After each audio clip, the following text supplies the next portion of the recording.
ಎಲ್ಲರಿಗೂ ನಮಸ್ಕಾರ. ನಾನಿವತ್ತು ನಿಮಗೆ ಸೂಪರ್ ಈಸಿಯಾಗೂ ಇರಬೇಕು, ಟೇಸ್ಟಿಯಾಗಿರಬೇಕು, ಆರೋಗ್ಯಕರವಾಗಿ ಸ್ನ್ಯಾಕ್ಸ್ ಮಾಡ್ಕೊಳ್ಬೇಕು ಅನ್ನೋರಿಗೆ ಒಂದು ಸಖತ್ ಟೇಸ್ಟಿಯಾಗಿ ತುಂಬ ಈಸಿಯಾಗಿ ಒಂದು ಗುಜರಾತ್ ಸ್ಪೆಷಲ್ ಡೋಕ್ಲಾನ ಹೇಗೆ ಮಾಡೋದು ಅಂತ ತೋರಿಸ್ತಾ ಇದ್ದೀನಿ. ಇದು ತಿನ್ನೋದಕ್ಕಂತೂ ತುಂಬಾ ಟೇಸ್ಟಿಯಾಗಿ ತುಂಬಾ ಚೆನ್ನಾಗಿರುತ್ತೆ. ಒಂದ್ಸಲ ಟ್ರೈ ಮಾಡಿ ನೋಡಿ. ತುಂಬ ಈಸಿಯಾಗಿ ಪಟಾಪಟ್ ಅಂತ ಡೋಕ್ಲಾನ ಹೇಗೆ ಮಾಡೋದು ಅಂತ ನೋಡೋಣ.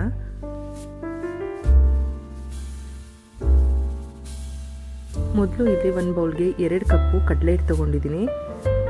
ಇವಾಗ ಇದಕ್ಕೆ ಅರ್ಧ ಸ್ಪೂನಷ್ಟು ಸಕ್ಕರೆ, ಅರ್ಧ ಸ್ಪೂನು ಉಪ್ಪು ಮತ್ತು ಸ್ವಲ್ಪ ಅರಿಶಿನ ಹಾಕ್ಕೊಂಡು ಇದನ್ನು ನೀಟಾಗಿ ಒಂದ್ಸಲ ಮಿಕ್ಸ್ ಮಾಡ್ಕೋಬೇಕು.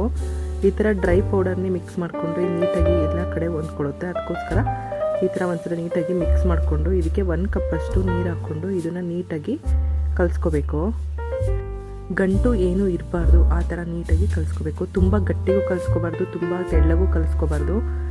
ನೋಡಿ, ಈ ಕನ್ಸಿಸ್ಟೆನ್ಸಿಯಲ್ಲಿ ಇರಬೇಕಾಗತ್ತೆ. ತುಂಬ ಗಟ್ಟಿಯಾದರೂ ಡೋಕ್ಲಾ ಗಟ್ಟಿ ಆಗುತ್ತೆ, ತೆಳ್ಳಗಾದರೆ ಅಷ್ಟು ಚೆನ್ನಾಗಿ ಬರೋಲ್ಲ. ಅದಕ್ಕೆ ಈ ಕನ್ಸಿಸ್ಟೆನ್ಸಿಯಲ್ಲಿ ನೀವು ಕಲಿಸ್ಕೊಳ್ಳಿ. ಬ್ಯಾಟರು ಸ್ಮೂತ್ ಆಗೋವರೆಗೂ ಕಲಿಸ್ಕೋಬೇಕು. ಈಗ ಇದನ್ನು 10 ನಿಮಿಷ ಹೀಗೇ ಇಡಬೇಕು. ಇವಾಗ ಇಲ್ಲಿ ಒಂದು ಮೌಲ್ಡ್ಗೆ 1 ಸ್ಪೂನಷ್ಟು ಎಣ್ಣೆ ಹಾಕ್ಕೊಂಡು ಇದನ್ನು ಈ ಥರ ಸ್ಪ್ರೆಡ್ ಮಾಡ್ಕೋಬೇಕು. ಇವಾಗ 10 ನಿಮಿಷ ಆದಮೇಲೆ ಇವಾಗ ಈ ಬ್ಯಾಟರ್ಗೆ 1 ಸ್ಪೂನಷ್ಟು ಈನೋ ಹಾಕ್ಕೊಂಡಿದ್ದೀನಿ.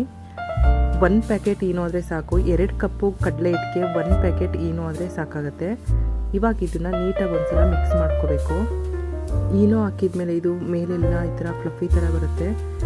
ಈ ಥರ ಬರಬೇಕು. ಅದು ನೀಟಾಗಿ ಎಲ್ಲ ಹೊಂದ್ಕೊಳ್ಳೋ ರೀತಿ ಚೆನ್ನಾಗಿ ಈ ಥರ ಮಿಕ್ಸ್ ಮಾಡ್ಕೋಬೇಕು. ನೋಡಿ, ಈ ಥರ ಸಾಫ್ಟಾಗಿ ಮಿಕ್ಸ್ ಮಾಡ್ಕೋಬೇಕಾಗತ್ತೆ.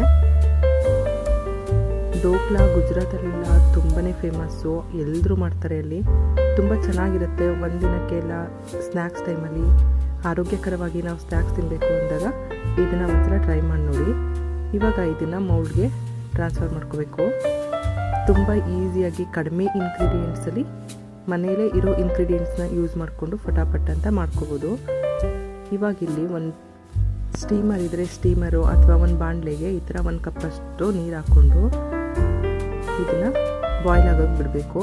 ಕೆಳಗಡೆಗೆ ಒಂದು ಸ್ಟ್ಯಾಂಡ್ ಇಟ್ಟು ಇವಾಗ ಮೌಲ್ಡ್ನ ಅದರೊಳಗಡೆ ಇಟ್ಕೊಂಡು ಕ್ಲೋಸ್ ಮಾಡಿ 20 ನಿಮಿಷ ಇದನ್ನು ಲೋ ಫ್ಲೇಮಲ್ಲಿ ಬೇಯಿಸ್ಕೋಬೇಕಾಗತ್ತೆ.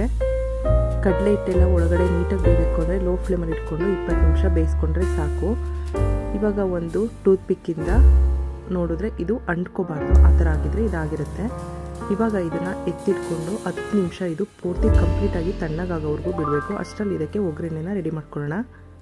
ಒಂದು ಪ್ಯಾನ್ಗೆ 2 ಸ್ಪೂನಷ್ಟು ಎಣ್ಣೆ ಮತ್ತು ಅರ್ಧ ಸ್ಪೂನಷ್ಟು ಸಾಸಿವೆ, 5 ಹಸಿರುಮೆಣಸಿನ್ಕಾಯಿ, 10 ರಿಂದ 12 ಎಲೆಯಷ್ಟು ಕರಿಬೇವಿನ ಸೊಪ್ಪು ಹಾಕ್ಕೊಂಡು ಇದನ್ನು ನೀಟಾಗಿ ಒಂದ್ಸಲ ಫ್ರೈ ಮಾಡ್ಕೋಬೇಕು. ಹಸಿರುಮೆಣಸಿನ್ಕಾಯಿ ಮತ್ತು ಸಾಸಿವೆ ಸ್ವಲ್ಪ ಈ ಥರ ಸಿಡಿದ ಮೇಲೆ ಇದಕ್ಕೆ ಅರ್ಧ ಕಪ್ಪಷ್ಟು ನೀರು ಹಾಕ್ಕೊಂಡಿದ್ದೀನಿ. ಇವಾಗ ಇದಕ್ಕೆ ಅರ್ಧ ಸ್ಪೂನು ಸಕ್ಕರೆ, ಅರ್ಧ ಸ್ಪೂನಷ್ಟು ಉಪ್ಪು, ಒಂದು 2 ಸ್ಪೂನಷ್ಟು ಚಿಕ್ಕದಾಗಿ ಕಟ್ ಮಾಡಿರೋ ಕೊತ್ತಂಬರಿ ಮತ್ತು ಅರ್ಧ ಪೀಸಷ್ಟು ನಿಂಬೆಹಣ್ಣು ಹಾಕ್ಕೊಂಡು ಇದು 1 ಕುದಿ ಬರೋವರೆಗೂ ಇದನ್ನು ಕುದಿಸ್ಕೋಬೇಕು. ನೋಡಿ, ಇವಾಗ ತಡ್ಕ ರೆಡಿಯಾಗಿದೆ. ಇದಕ್ಕೆ ತುಂಬ ಈಸಿಯಾಗಿ ಮಾಡ್ಕೋಬೋದು, ಟೇಸ್ಟಿಯಾಗೂ ಕೂಡ ಇರುತ್ತೆ. ಇವಾಗ ಡೋಕ್ಲಾನ ಪೂರ್ತಿ ಕಂಪ್ಲೀಟಾಗಿ ತಣ್ಣಗಾದ್ಮೇಲೆ ಇದನ್ನು ಪ್ಲೇಟ್ಗೆ ಟ್ರಾನ್ಸ್ಫರ್ ಮಾಡ್ಕೋಬೇಕು.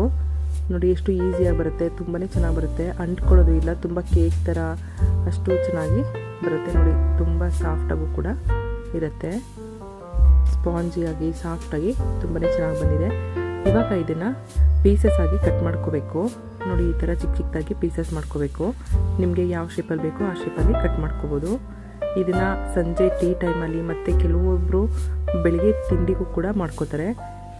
ಇವಾಗ ಇದನ್ನು ಒಗ್ಗರಣೆ ಮಾಡ್ಕೊಂಡಿದ್ವಲ್ಲ ಅದನ್ನು ನೀಟಾಗಿ ಇದನ್ನು ಮೇಲೆ ಎಲ್ಲ ಕಡೆಗೂ ಹಾಕೋಬೇಕು. ಇದರ ಮೇಲೆ ಈ ಥರ ಒಗ್ಗರಣೆ ಮಾಡ್ಕೊಂಡು ಹಾಕೋತೀವಲ್ಲ ಆವಾಗಲೇ ಡೋಕ್ಲಾದು ಟೇಸ್ಟು ಚೆನ್ನಾಗಿ ಬರೋದು. ತುಂಬಾ ಟೇಸ್ಟಿಯಾಗಿರುತ್ತೆ.